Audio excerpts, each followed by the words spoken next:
Jelajahi cara baru mendapatkan informasi. Download Metro TV Extend sekarang. Pemirsa, Anda kembali bergabung bersama kami di Economic Challenges dan saat ini juga sudah bergabung bersama kami Andre Rosiade, anggota Komisi 6 DPR RI. Selamat malam Pak Andre. Selamat malam Mbak Kania. Tamu yang kita tunggu-tunggu dari tadi. Maaf saya terlambat makanya karena Tidak apa-apa. penugasan banyak benar hari Iya ini. betul-betul.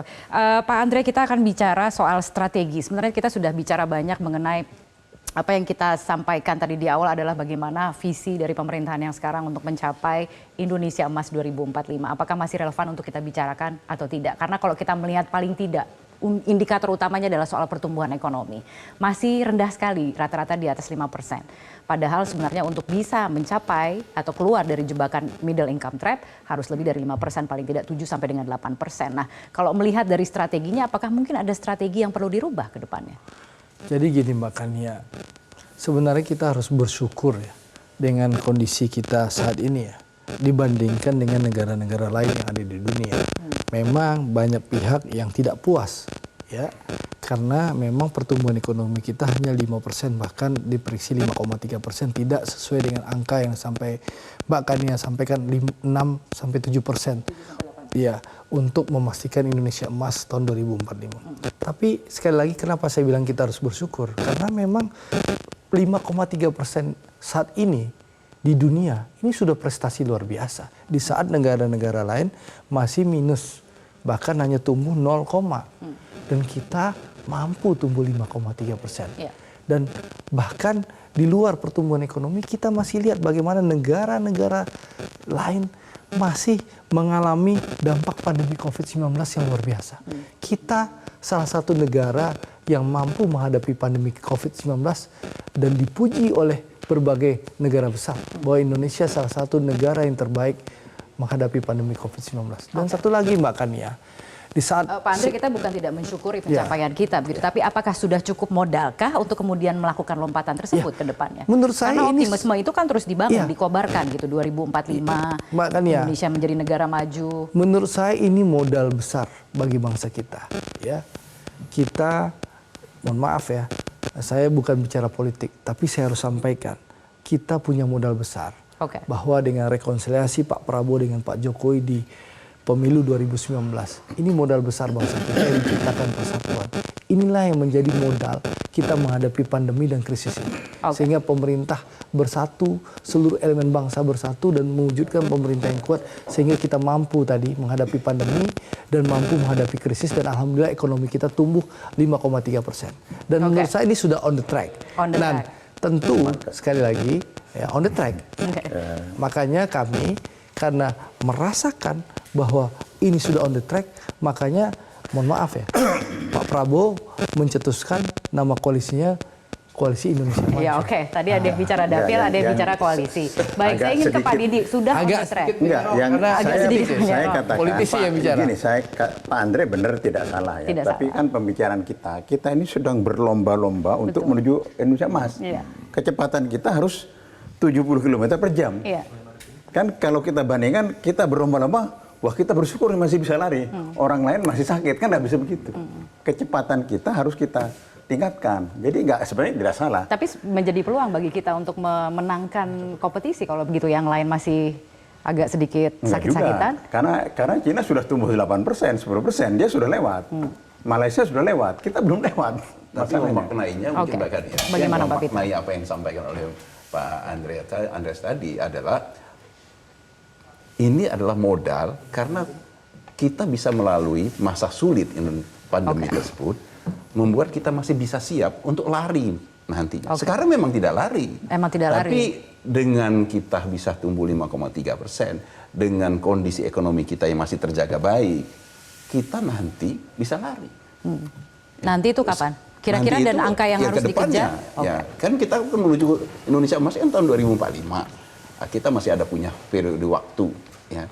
Kalau seandainya coba kita membayangkan, ya, kalau seandainya kita terpuruk ikut seperti yang negara-negara lain tumbuhnya minus, ya kemudian struktur ekonomi kita terganggu, ya para jadi pengusaha itu akan terganggu, semakin jauh dari harapan, begitu ya? Semakin sulit kita jangankan untuk lari nanti besok, ya besok-besok itu harus kita berbenah dulu, ya menyembuhkan yang sakit dulu. Tapi ini kan kondisi kita kan baik, ya, relatif baik lah, ya.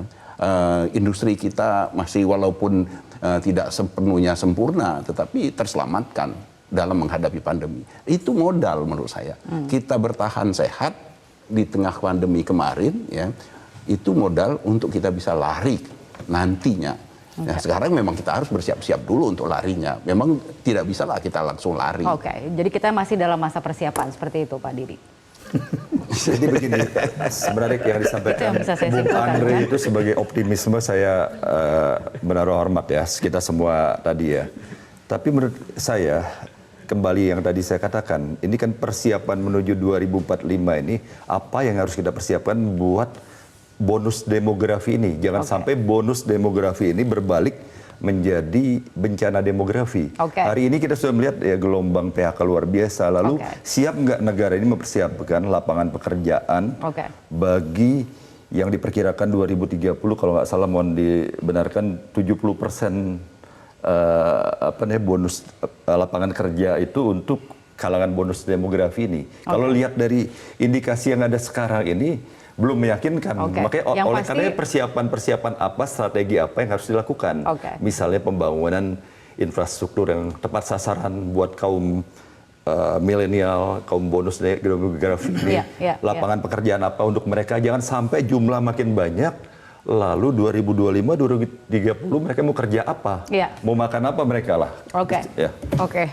Saya ingin bicara ke Pak Andre kalau begitu untuk menanggapi, artinya kalau kita bicara lompatan ke depan itu kan dibutuhkan Pak Andre. Boleh sekarang kita pilih ada beberapa isu misalnya yang sekarang menjadi pokok perhatian, misalnya soal kebijakan hilirisasi. Kemudian juga soal pemindahan ibu kota. Ini yang menarik sebenarnya, pemindahan ibu kota ini sudah tertuang dalam dokumen Bappenas gitu yang disusun tahun 2019. Apakah itu menjadi kunci untuk bisa menjadi lompatan Indonesia menjadi maju ke depannya? Ya, tadi kan Bang Didi menyampaikan bahwa harus ada persiapan. Persiapannya apa untuk menjadi Indonesia maju tahun 2045 itu Indonesia emas, salah satunya kan pembangunan infrastruktur. Kita melihat bahwa pemerintah Pak Jokowi saat ini sudah melakukan pembangunan infrastruktur luar biasa secara besar-besaran. Bagaimana pemerintah secara sistematis terus menekan biaya logistik yang ada. Mbak Kania. Mungkin boleh disenggol yang di sebelah tuh. Mbak Kania. Apakah biaya logistik sudah turun atau belum? Ya Mbak Kania, saya nggak pernah mimpi kami di Pulau Sumatera bisa menikmati tol seperti sekarang. Dulu kan kita hanya menikmati tol itu hanya di Pulau Jawa. Tapi Sumatera sekarang sudah punya tol. Bahkan bagaimana dari Sabang sampai Bakahuni itu nanti akan tersambung. Itu luar biasa. Dan itu membantu bukan hanya arus orang yang berpindah dari Jawa ke Sumatera atau Sumatera ke Jawa, tapi juga memudahkan arus barang. Ya, itu yang terjadi. Jadi banyak hal yang sudah dilakukan oleh pemerintah, termasuk bagaimana membangun tol laut itu, bagaimana pelabuhan-pelabuhan. Dan saya kasih contoh, saya kebetulan mengikuti jejak Prof. Didi Jerabini, saya di Komisi 6, mengikuti jejak beliau. Bagaimana pemerintah menyederhanakan biaya logistik. Salah satu apa yang kita lakukan di Komisi 6. Kementerian BUMN mengerjakan Pelindo. Tidak ada lagi Pelindo 1, 2, 3, 4. Yang ada hanya Pelindo. Untuk apa? Untuk menekan biaya logistik. Itu banyak hal yang dilakukan terobosan oleh pemerintah. Anda di Komisi 6 juga bidang investasi juga dan kemudian juga bidang industri yang tadi kita banyak dibahas. Industri sudah pindah ke Komisi 7 sekarang. Baik, mohon maaf. Investasi, menggenjot investasi kalau dikatakan sebenarnya tingkat investasi yang sekarang belum cukup untuk menggenjot tingkat pertumbuhan yang lebih tinggi ke depan. Itu bagaimana caranya? Strateginya apakah sudah tepat sekarang ini? Kalau kita bicara sekarang kebijakan hilirisasi. Laporan Menteri Investasi Saudara Bahlil kepada kami setiap tahun ya, beliau selalu mencapai target, melebihi target yang ditetapkan oleh pemerintah, selalu 100 berapa persen. Ya, itu terjadi. Itu laporan-laporan yang disampaikan kami. Itu menunjukkan apa? Bahwa negara-negara investor sangat optimis dan sangat memandang Indonesia sebagai negara tujuan investasi. Meskipun di tengah krisis yang melanda seluruh dunia ini perlu kita acungi jempol.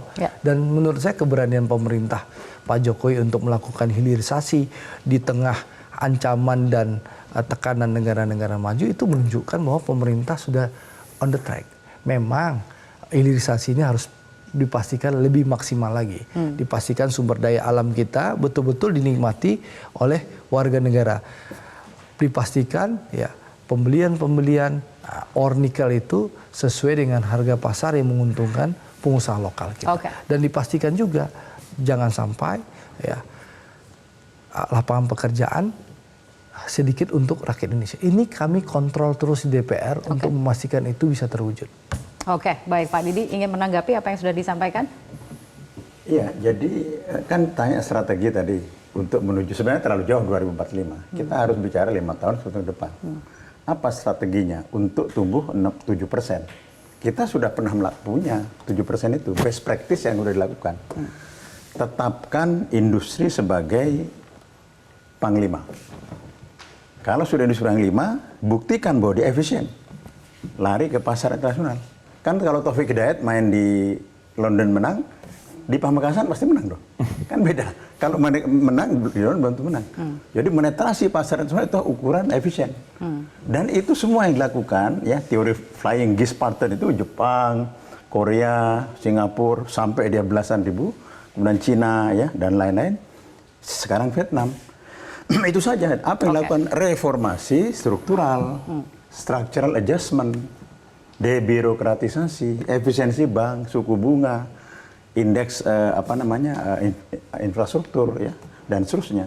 Dan kalau ini tidak bisa dilakukan, nggak bisa. Sementara yang ditekankan Pak Jokowi itu adalah infrastruktur. Tidak Jadi salah. memang ada prasyarat sebenarnya begitu ya. Kita bicara soal prasyarat begitu. Pak Peter, Anda melihatnya seperti apa? Kalau kita bicara sebenarnya hilirisasi itu apakah tidak menjadi bagian dari industrialisasi yang sebenarnya sedang dibangun di Indonesia? Ya, prasyaratnya memang cukup kompleks ya. Saya selalu mengatakan Pak Jokowi on the track. Ya, karena memang pembangunan infrastruktur adalah salah satu prasyarat itu salah satu yang memang harus dikerjakan. Tetapi itu tidak cukup, ya, karena perekonomiannya sendiri harus diperbaiki. Ya. Sistem yang ekonomi itu harus tanda kutip disempurnakan agar supaya bisa secara lebih efisien, ya, dengan investasi yang sama kita bisa mengalami lompatan pertumbuhan ekonomi yang lebih tinggi. Itu yang juga harus dilakukan. Jadi saya tidak mengatakan bahwasanya salah apa yang sudah dilakukan sepenuhnya. Menurut saya itu yang memang harus dilakukan. Dan ini juga sebenarnya disadari sekali oleh Pak Jokowi. Ya, makanya Pak Jokowi sejak awal pemerintahnya Pak Jokowi, ya, saya ingat sekali Pak Jokowi tahun 2015. Ini yang juga menyambung apa yang disampaikan oleh Profesor Didi, menyampaikan bahwasanya suku bunga bank harus turun menjadi 1 digit. Itu tahun 2015 Pak Jokowi mencanangkannya. 1 Januari 2016 suku bunga kredit harus sudah 1 digit.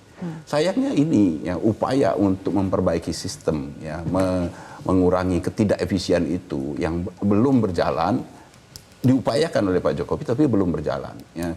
Lebih kencang membangun infrastrukturnya ketimbang dengan memperbaiki sistem ekonominya. Ya. Tidak efisiennya ekonomi kita itu yang belum bisa terselesaikan selama periode ini. Ya. Nah, saya kira itu yang harus saya melihatnya apa yang sudah dilakukan oleh Pak Jokowi harus dilanjutkan dengan perbaikan, ya, terutama pada sistemnya. Sistem ekonomi kita harus kita perbaiki menjadi lebih efisien. Dalam bahasa yang sudah selama ini disebutkan, tadi juga disampaikan oleh Profesor Didi, adalah reformasi struktural. Ya. Masih ada sejumlah catatan, tapi semua mengatakan on the track begitu ya. Nah, kita bicara untuk sampai ke sana. Kalau koalisi Indonesia Maju. Kalau baik, kita akan bicara lebih lanjut. Kita akan tuntut solusi dari masing-masing pembicara. Optimis tapi realistis. Baik, kita akan kembali sesaat lagi. Tetaplah bersama kami.